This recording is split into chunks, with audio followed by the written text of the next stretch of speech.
Hello everyone, my name is SmoLCatzZ and welcome to episode 3 of Fishterviews, where we're doing fishing interviews with Minecraft content creators. Today, we're with the wonderful Rubiks, who is the creator of The Border World, a 6-week SMP with moving world borders, and eventually at the end of the 6 weeks, the world borders close and the world is deleted. So we're going to be talking about life, content creation, Minecraft, and probably some silly questions like, would you date Mothman? I would. Let's get started. All right, Rubiks, thank you so much Hi, for joining me today for your fish interview. Are you excited? I'm so excited. Absolutely. You sound excited. Oh yeah, Mm-hmm. buzzing. Yeah, not sarcastic at all. No. All right, well, would you like to introduce yourself? Sure. Hi, I'm Rubiks. Uh, I love that. sure. Hi. Yeah, I'm Rubiks. I'm a Minecraft slash variety streamer on Twitch, and that's all me. That's it. That is it. That's all you're getting. Okay, I guess I have to live with that. This Yeah. is going to be a very different interview than the I'm other I'm one. I'm very ominous. I love it. I love that. All right. Okay, well, other than being a Twitch streamer, what do you enjoy doing in your day-to-day life? I work as an escape room game master slash designer. So I do a lot of that, and I enjoy like puzzles and video games and all of that fun stuff. Okay, I have to ask more things about being an escape room designer. Yep. What is that like, and what are the sort of common things that you have to deal with? Okay. Yeah. So I started my job, well, like 2.5 years ago, and well, the rooms were already built, so I was just watching them be awful, and so I took it upon myself to just essentially redesign them all from the ground up. Like I wasn't paid any extra, I just did it because it was annoying me. And so yeah, it was just like changing the puzzles that were there and seeing what wasn't working, and making them work, right? I guess as someone who knows nothing about escape rooms, Uh-huh. can you kind of like walk me through like what an escape room is like and what a good escape room should be like as opposed to a Yeah. bad one? Yeah, so like escape rooms essentially are a room full of many puzzles. So as an example from like one that I did that was really bad, in the local area, it was essentially just like an office with white walls and a few things stuck on the wall. And then like loads and loads of 4-digit padlocks, and it's like just a miserable time, right? Fun. So a good escape room would have like a fun theme and we've got well decorated and really feel like you're stepping into like an environment that's completely different. There's a whole thing that my boss keeps talking about how like the escape room isn't about escaping the room anymore, it's more about escaping your day-to-day life and entering somewhere you've never been before. Interesting. So focusing on the escapism of the experience as Yes, opposed to the yes. actual act of getting out. Yeah, exactly.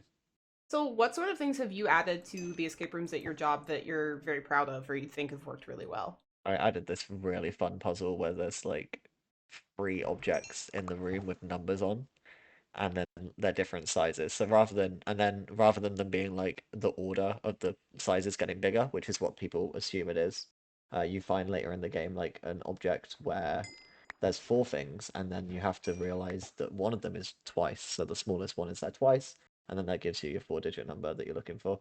It's just like subverting people's expectations in the puzzle is what I'm really here for. Oh, that's If interesting. you, yeah, because if you're walking into a puzzle and you know what the solution is going to be, that's not fun. You're just waiting to have all the information. So you want to do something that's going to make them go, "Oh, that's so clever," you know? And then I Mhm. get to watch them do that, and I'm like, "Haha, yeah, I did that. That was me," and that's really satisfying.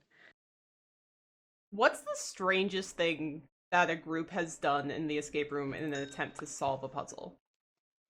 I mean, people will just walk around and add all the numbers together, like every number in the room. They'll just add them together, and that happens all the time. And I don't know what they're thinking is with that. They'll just like see a number on the wall, like a 4-digit code, and they'll add it to the six digit code.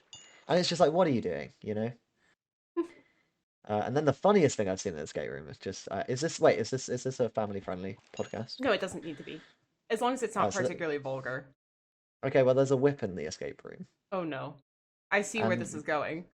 they were just picking up the whip and whipping each other and making adult noises, and it was very good and very cool. Do they And I was realize just that you watching. can see them? Yeah, yeah, I just watch over the CCTV. Deeply uncomfortable. Sometimes I'll send like a hint being like, guys, just so you know, I'm watching this. Maybe stop. Oh my goodness. That's part of the fun of the job. I can only imagine. Because Hmm. at least like do you know the TV show Taskmaster from the UK, Hmm. right? Yeah, yeah. I love that show. It's one of my favorite shows. Yes. And I can, having watched that show and watching people do absolutely ridiculous things when they're trying to solve a puzzle under pressure, I can only imagine the things that people do in an escape room when there's also the added effect of trapped. Yeah, yeah. People do very interesting things. I kind And of then love people are that. always like, "Your job must be so funny," and I'm like, "Well, it's funny watching people do that, like crazy stuff." But then the majority of the time, it's just sitting on my own for an hour watching people be bad at puzzles, like failing the puzzles that I designed, and that's, it's an interesting job for sure. Is it more satisfying if they really struggle to get the puzzles, but then eventually No, get them, or if they get them right away? and just getting them right away is just so satisfying. It's when you can get a group through in like what 45 minutes, and they'll have no clues, and they'll just get it. That's the good stuff. I think I know this about you, and I think I'm correct. You like musicals. Yes.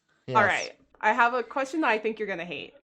Okay. You have to pick one musical that you like to completely remove forever. You will never be able to listen to it again. Which one are you picking? That is awful. Why would you say that? Because I knew you Uh, would hate it. that's so tricky. Okay. Okay. Why? This is evil. There's so many. I mean, I feel like a good choice would be like Hades Town, um, which is the musical based on the like Orpheus and Eurydice tragedy. And the whole like the point of the show is that they're going to sing it over and over and over, and then maybe one day they'll get it right. And I think it'd be quite satisfying to like to be deleted forever and like the tragic ending, And if that makes in a sense. way to like give their story an end in reality, Yeah, like like in that finally let sense. them out of that like tragic time loop. Yeah, Oh, that's kind of clever. but then also I'd really miss listening to that, so it's one of them. Why is that a musical you really like? Hmm? Like, what about that musical appeals to you? It's all like jazzy vibes, like New Orleans vibes, right? Which I Okay. really like. That's really fun. And then just the story of Orpheus and Eurydice is just obviously such a classic. Um, that it just hits different. Like just knowing that it's gonna end in tragedy every time, and just like hearing that through the songs and like the clever lyrics is just really fun, and I love it. And the songs slap. All right, one more musical question. What is a Okay. very niche musical that most people don't know about, but you like it? I mean, is Groundhog Day niche? I don't know. Is Groundhog Day a musical? I thought it was a movie. There's a Groundhog Day musical, Really? which is like so underrated. No one talks about it, I feel like I besides those shouldn't that be love it. surprised that someone made it into a musical, but Yeah, I am very surprised. yeah. No, so it was written by Tim Minchin, who did Matilda, and it's obviously the Australian comedian. Okay. And so he did Matilda, and then after that was so successful, he was like, I'm gonna do another movie, and then chose Groundhog Day. Because again, it's that same thing as Hades Town, which is like a time loop, and it's also a musical that they're performing like twice a day. So the actors are quite literally living a time loop performing it, and there's just like a beautiful irony to that, which It's is kind really of dark, explored in the show. I actually. love it. I love it. I love it. It's great. It's like wonderfully dark in a weird Yeah. sense. Uh-huh. I don't And know yeah, if the I would enjoy songs. being the actors doing that, though. No, I mean, no, it doesn't really have very long runs. Like it was in the UK for like a few months, and then it's in Australia, I think, at the moment. But no, it's an interesting show. And again, the songs are really good, so. I have to ask, would you date Mhm. Mothman? I took a drink. I wasn't right. Yeah, maybe. Yeah, maybe. I don't again, I don't like moths. I'm I'm quite afraid of moths. Hmm. So in that stance, like no, I wouldn't. But then, as I've talked about far too much at the moment, he's got a really nice butt. This is true. So yes and no. I feel like I would just to like check it out, you know? I mean, I yeah, would just that's be too fair enough. curious to resist. Absolutely. Yeah. That's absolutely one of my worst personality traits is I'm too curious for my own good and it gets me Yeah. in trouble. No, that's So fair, yeah. just gonna keep going with that. Uh-huh. All right. What is something that you're proud of, but you never have an excuse to talk about? Hmm. I'm not sure. I came in with the hard hitting questions for this. Yeah, yeah, yeah. I don't know. That's a good question. Or maybe not proud of. You could, like, something that you're passionate about that you never get to talk about. I could talk about the fact that I've written a book. That's crazy. Yes, go for it. I've written a book. That's crazy. I've read part of that book. You did. I I'm haven't about finished to that book. rewrite it again, but it's fine. Again, It's fine. how many rewrites is that then? It's on its. I've written it 4 times already, so Okay. it'll be the fifth one. Maybe this time it'll have a happy ending. Why is this a recurring theme today? What is happening? I don't It's know. because I'm here and I like tragedies. What is it? That's possible. I think that is part of it. I don't think it's necessary for a book to have a happy ending, though. Sometimes This I is get true. annoyed when books are on their way to being very Mm, tragic and then somehow miraculously end up a happy ending. It really yeah. bothers me No, yeah. because it feels like authors go, "Oh, people won't like this if the ending is sad."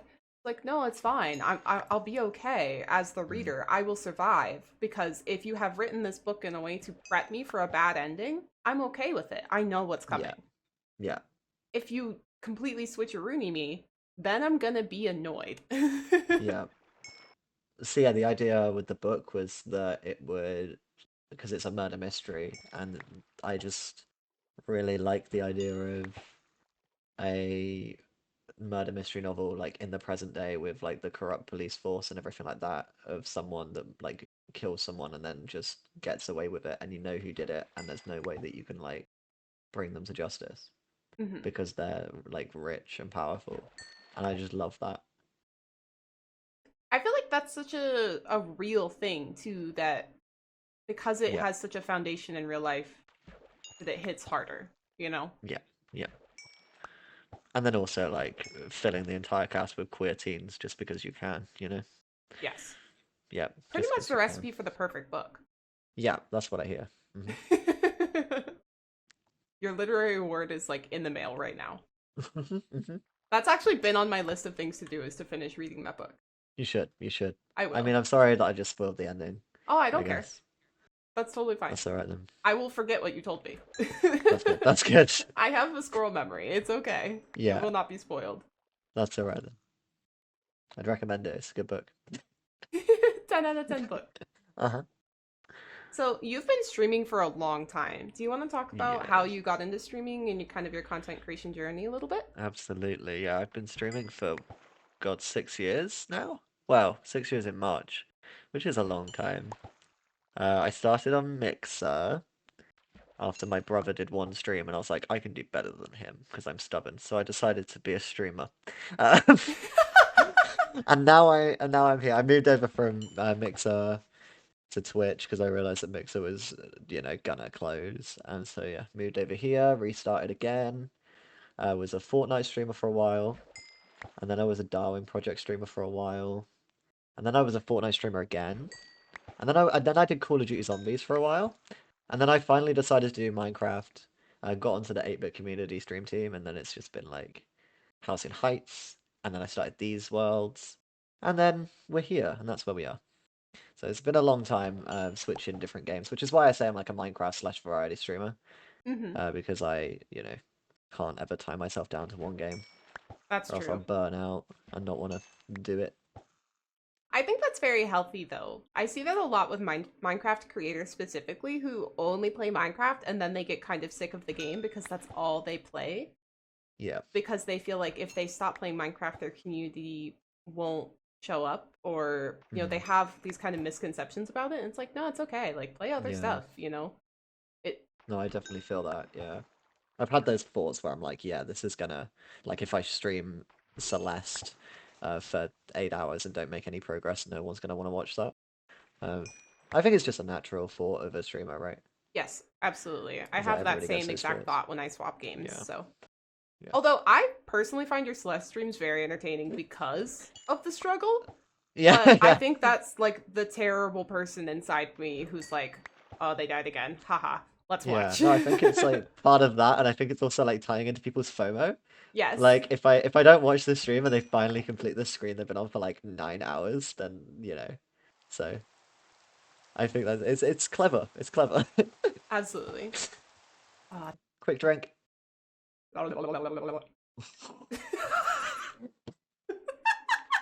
sorry.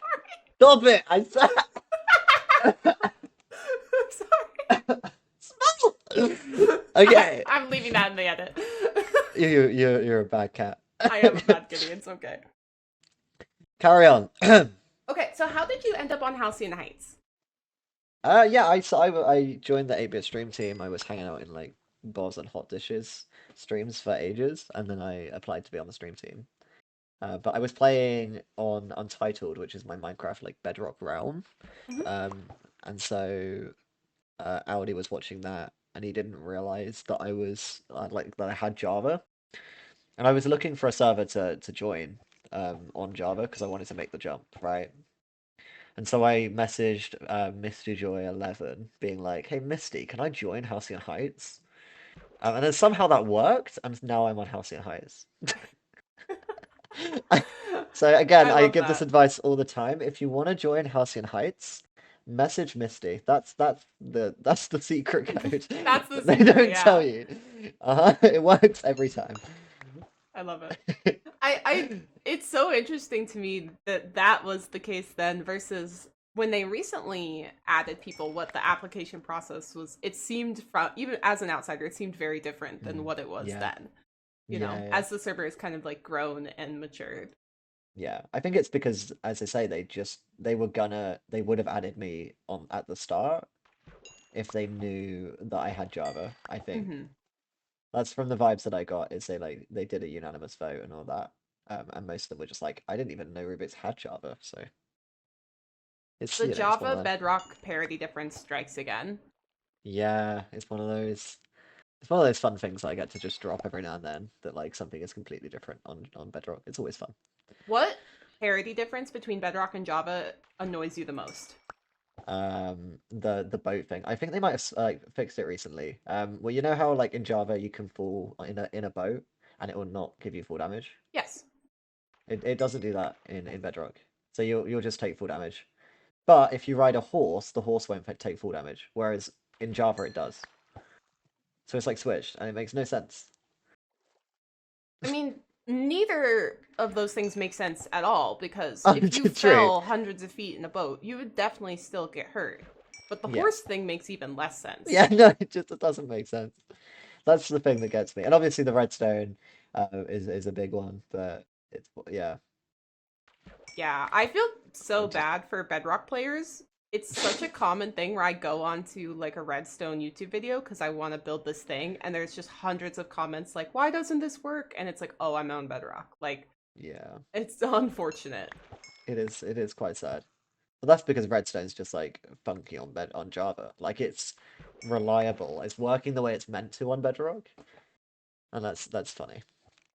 I'm so curious, like, how Mojang is going to address that moving forward because Yeah. I think the majority of Redstone creators are playing on Java.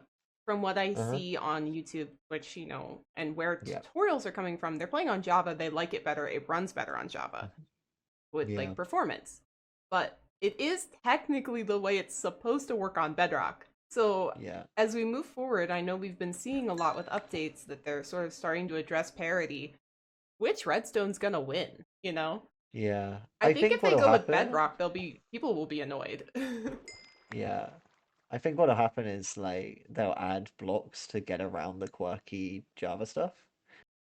Because we saw with like block updates, like the Bud bud bugs or whatever they're called. They added the observer to like get around that. So now we can do block update detection on Bedrock in a way that's correct. Hmm. And then we're seeing uh, the um, what are they called? I forget their names, but the copper lamps is like a very similar thing Oh, of okay. it's making a bug into an official feature so that we can use it, and it's also easier to use than the other ones. That would be my assumption. And then both parties are happy and they won't even realize that's what they've done. I hope so. That would be great. Let's talk about the world series. So this is the border Yes. world. Uh-huh. Previously there was the candle world, and then there was Yep. the world that started it all. So Yes. will you talk a little bit about how the world thing kind of started and where it came from? Yeah, I was messaging Risey because she'd never played hardcore before. And so I was like, yeah, let's just do a multiplayer hardcore, just the two of us. And then we were playing on it for a while. And then inevitably the question came up of like, okay, we're really invested in this world. What do we do when one of us dies? And I was like, okay, what if we just passed it on? Like, if I died by Iron Golem one day, we give it to Aldabar. And then that happened. And like, yeah, so then we were just like, okay, yeah, we'll just keep cycling people out, and inevitably it'll last forever, right? Like we can just keep passing this world around, and happy days. And then I may have forgotten to update my payment card. Whoops. And so the world got deleted, and Oh just out of the no. blue. But no, me and Risey were talking about potentially deleting it anyway, because it was becoming a bit too much for her to constantly have to play on this hardcore world like once a week. Hmm. And so we were talking about either like have Risey die. But we were like, I don't know, that feels kind of like disingenuous to Yeah. accidentally kill someone. So and then we were like, what if we just delete it? Like we did like an Unus Annus and we delete the server. And then it just happened by itself one day and it took it out of our control. And it was actually, I think it was probably the best way for that to end. And then when it came to the Candle World, I was like, okay, what if we did that, but we made that like the actual proper decision and it wasn't just a mistake. And then yeah, that's how it started. Because again, as I said, I'm a big fan of things ending and knowing that they're gonna end, but just enjoying it while it lasts. Yeah. So, like, for those that don't know who are listening maybe and hearing about the World Series for the first time, the Torch World was a duo hardcore world, and when one of them died, they switched out. And then Candle World had a completely different concept. The idea was that there was a whole group of 24 creators, and as long as someone was on the world, the 24-hour timer was paused. But if no one was logged on, the timer would start to tick down, and then at the end of the 24 hours, it would be gone. So it was kind of an interesting experiment in can we keep this world alive and for how long? Which I think, how long did we end up keeping the candle world going? It was just over a month, right? I think. Yeah, it was like 28 days, maybe something like that. Yeah, yeah. It was a long time. It was longer It than I was. thought it would Yeah, stay alive. yeah. What I did think you it was learn inevitable from the candle world experience? that there needs to be healthy boundaries between real life and Minecraft. Yeah, that's fair. But no, apart from like making it clear that the world's gonna end and that we shouldn't try and like destroy our real life lives to be on the server to make sure that it's alive. I think it's just enjoying the experience, right? Hmm. Just having a fun time with it and spending time with your friends while it lasts, right? Just making the most of it while it lasts and not. Yeah, absolutely. Yeah. Because for me, the candle world got stressful, and I stopped kind of Hmm. wanting to play on it as the timer got smaller and smaller because there was sort of this very aggressive, like, somebody log on right now, the Yeah. timer. And it was like, whoa, I'm like hanging out in bed with my partner, like, we're watching a movie. Like, I'm not, I'm Uh-huh. busy. Like, I'm not gonna do Yeah. that, you know? Yeah. And there were people who were staying up like so late to keep the timer alive that it was like, no, please go to bed. Like, this is not good for you. Yeah. I think that's why um it's kind of one of the things that is an unspoken rule is that I'll never do a world twice. Hmm. So it's nice to know that I can learn from the Candle world and also that I'll never do it again, right? Yeah, one time only. So now with the border world, do you feel that this is a healthier balance and more towards what you were kind of hoping for from the candle world, or Yeah. are you kind of completely throwing that idea out and you're just saying new world, new thing, let's go? No, no, I definitely learned from the Candle world and put what I learned into the border world. I like the idea of a definitive end date a lot more. I still am thinking about the idea of like not knowing when it's going to end.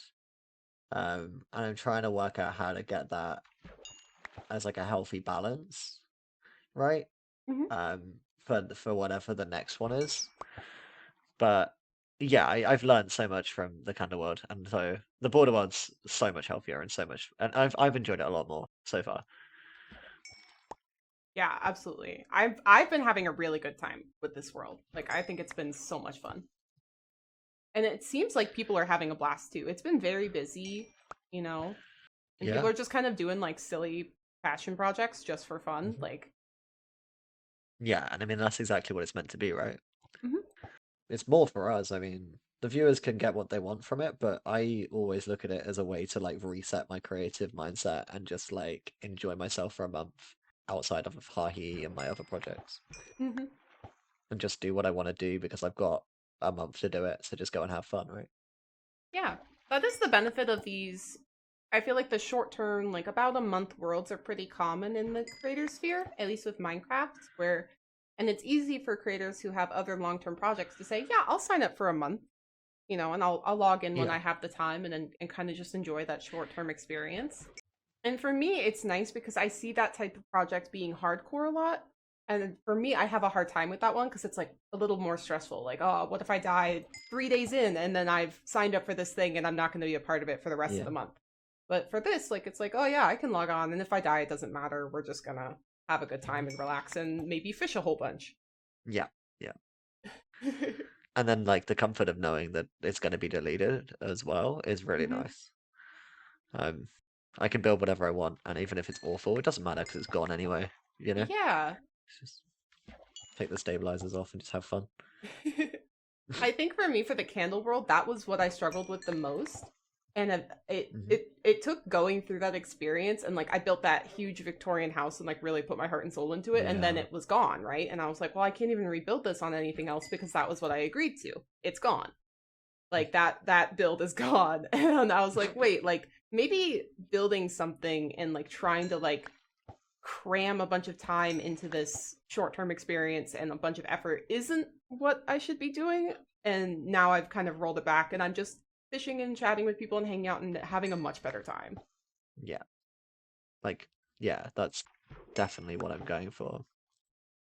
Well, If I like think people you've want done to build, they can. it. But yeah, if they want to just have fun, then that's what they do. Yeah, You gotta do what you gotta do. absolutely. So I have to ask, do you have ideas for the World 4? Because I know you have Yes. to. Yes. It's already there. I've messaged people about it already. It's done. Oh my Uh, goodness. but you won't see it for a good amount of time. You know, Are hopefully you this thinking year, like a but maybe similar not. number of creators, bigger, smaller? I Trying to don't get know yet. spoilers here, you know. I don't know. At least the same amount as this, Okay. but maybe more. We'll see. We can't wait. It's gonna be a good time. Hear that, folks? Trust me. The Blank World coming 2025. I'm assuming. Wow. I don't know. Maybe. Or 2024. Who Or knows? 2024. Who knows? I knows. And Rubiks is not sharing. I'm trying here. I'm trying. My investigative journalism is failing. Don't know if I can give you. I don't know what I can give you. That's okay. You know, I'm sure that I will be hanging out in your chat And I'll like just three say the weeks from name now, by and you'll accident. just accidentally tell us. Sounds about right. That's Like I happened with announced, the other two worlds, so I yeah, just I have to be announced the patient. border world. I announced the border world on the Twitter, and then I got a message in my chat being like, "Didn't you announce this like 3 weeks ago?" And I was like, "No, shut up." It never happened. What are you talking about? Yeah, yeah. So, other than Minecraft, you've been playing a lot of Celeste. Yes. Do you want to talk about your love for Celeste? Because Oh, I it's feel so like that's a good. bit of a niche game, maybe? Like, Yeah. I had never heard of Celeste until I saw you playing it. Really No, I'd crazy. never heard of it. Okay, it's an indie platformer, precision-based platformer, where a girl climbs a mountain, and the mountain is a personification of her mental health disorders. Um, and it's just very cool. It's a very hard game, and that's the point. Hmm. Um, like it's and people keep coming into my streams being like, "Wow, this game's really hard. Remind me not to play it." And I'm like, "But that's not, I want you to play it and I want you to struggle because that's the message of the game is overcoming the struggles and getting to the light at the end of the tunnel, right?" Hmm. And so when I say like that I was on a screen for 9 hours and then I beat the screen and it was like, "Wow, you're so dedicated. Good job." And it was like, "Yeah, thank you. I am." It's just like it's part of the joy of the game. Like I really enjoy it Hmm. because of that. And it's beautiful. The music's amazing. It's got music by Lena Raine, who did Pig Step and Other Side. Um, so yeah, the music's great, and just the entire vibe is just chef kiss. I I'm love it. so glad you mentioned the music because I was going to ask, can you talk about the music and who made it? Because I love Yeah, the music from the game, having listened to you playing it. yeah.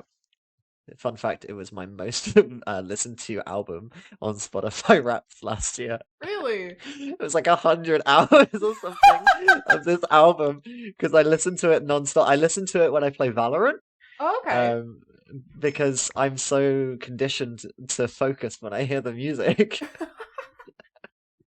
that I start playing better when I listen to the Celeste soundtrack when I game. So there That's you amazing. So, along those lines, what sort of other music do you enjoy listening to? go. A lot of indie pop, which is so funny. So, yeah, no, just like yeah, indie music. I listen to um like a lot of it Aurora, if you know her. I Do you do know her? not. She sang that song that was like popular on TikTok for like a week That called describes so Run. many songs. I think it's called Runaway. Uh, No, I don't know. Maybe I missed that week on TikTok. maybe, maybe, but no, yeah. I like her music. I like 80s vibes as well. A lot of the music on my stream playlist is genuinely just what I listen to in my free time. So we're kind of coming up on about 40 minutes, which is where we've been sort of aiming. Well, Rubiks, thank you so much for joining us for your fish review. If people want You're to so find you welcome. out on the internet, where can they do that?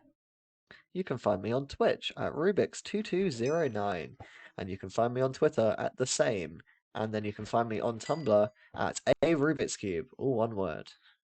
You also have a YouTube, correct? Oh God, yeah, I do. I have a YouTube, Rubiks2209. All right. Perfect. Every single person has really struggled with that question, and it's the Uh-huh. funniest thing that's happened so far. Like, Tadpole had to have somebody else tell him what his YouTube handle was. Like, Mom Melissa was like, I don't know why that question has really stumped people, but I think no one ever It's goes so and thinks, good. like, what are all of my handles? You know? Mhm. Especially since I think we're all in that weird space of like, you just got like one or two accounts that have a different one because Ever somebody so else slightly took your different, yeah. username. Yeah. Like, that's my Twitter. Somebody else has my username and they're not active and they don't Same. have DMs open. So I can't be like, can That's you so change your upsetting. handle so I can have it? I'm suffering. That is so sad. All right, well, Rubik's, thank you so much for joining us. I really enjoyed it. I hope you had a good time. I did. Thank you for having me. Absolutely. Thank you.